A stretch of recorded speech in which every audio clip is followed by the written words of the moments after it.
আসসালামু আলাইকুম, কেমন আছেন সবাই? আশা করছি সবাই ভালো আছেন। দর্শক শ্রোতা, আপনারা ভিডিও শুরুতে ছোট্ট একটা ভিডিও ক্লিপ দেখতে পেরেছেন যে মেয়েটা কি বলতেছে। সে বলতেছে প্রবাসীরা একটু সুখ শান্তি চায়। হ্যাঁ, প্রবাসীরা একটু সুখ আর একটু শান্তি চায়, তো সেটা কিন্তু আপনারা সবাই জানেন। তো দর্শক শ্রোতা, সে বলতেছে আরও এটাও যে প্রবাসীদেরকে সে সুখ দিয়েছে।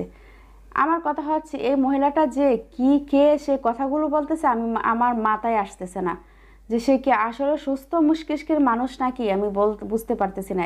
এর মতো মহিলা সে কয়টা প্রবাসীকে কন্ট্রোলে রাখতে পারবে বা কয়টা প্রবাসীকে সে সুখ দিতে পেরেছে বা পারবে? আমার কথা হচ্ছে সেটা, প্রবাসী কি একজন, দুইজন, তিনজন, চারজন যে সে সবাইকে সুখ দিয়েছে বা প্রবাসীদেরকে সে আনন্দ দিচ্ছে বা সে তাদের চাহিদা সে পূরণ করতেছে?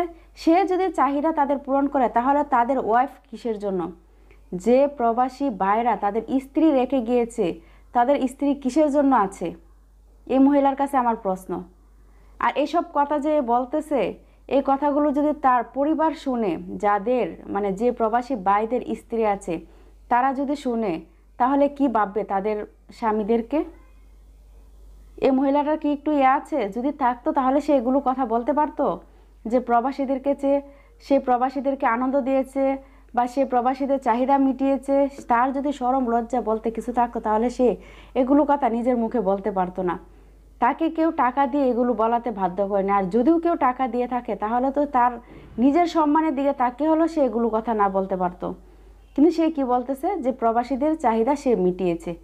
আরে ভাই, তুই কয়জনের চাহিদা মিটাবি? কয়টা প্রবাসীর কাছে তুই গিয়েছিস বা কয়টা প্রবাসীর চাহিদা তুই মিটিয়েছিস?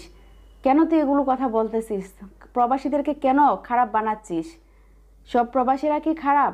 দুই একটা প্রবাসী আছে তোর মতো এরকম কুলাঙ্গার মহিলার মতো কয়েকটা প্রবাসী আছে, তারা হয়তো তোর মতো এরকম বাজে কাজ করতে পারে। তার জন্য কি সব প্রবাসী ভাই বোন বাজে কাজ করতে পারবে? বা সব প্রবাসী ভাই বোন কি বাজে কাজ করে? তাহলে তুই কেন সবার উপর এরকম অপবাদ দিচ্ছিস? তো দর্শক শ্রোতা, আমি বেশি কথা না বলে আমি নিয়ে যাব এই মহিলাটা আরও কি কি বলতেছে, প্রবাসী ভাইদেরকে কিভাবে অপবাদ দিচ্ছে।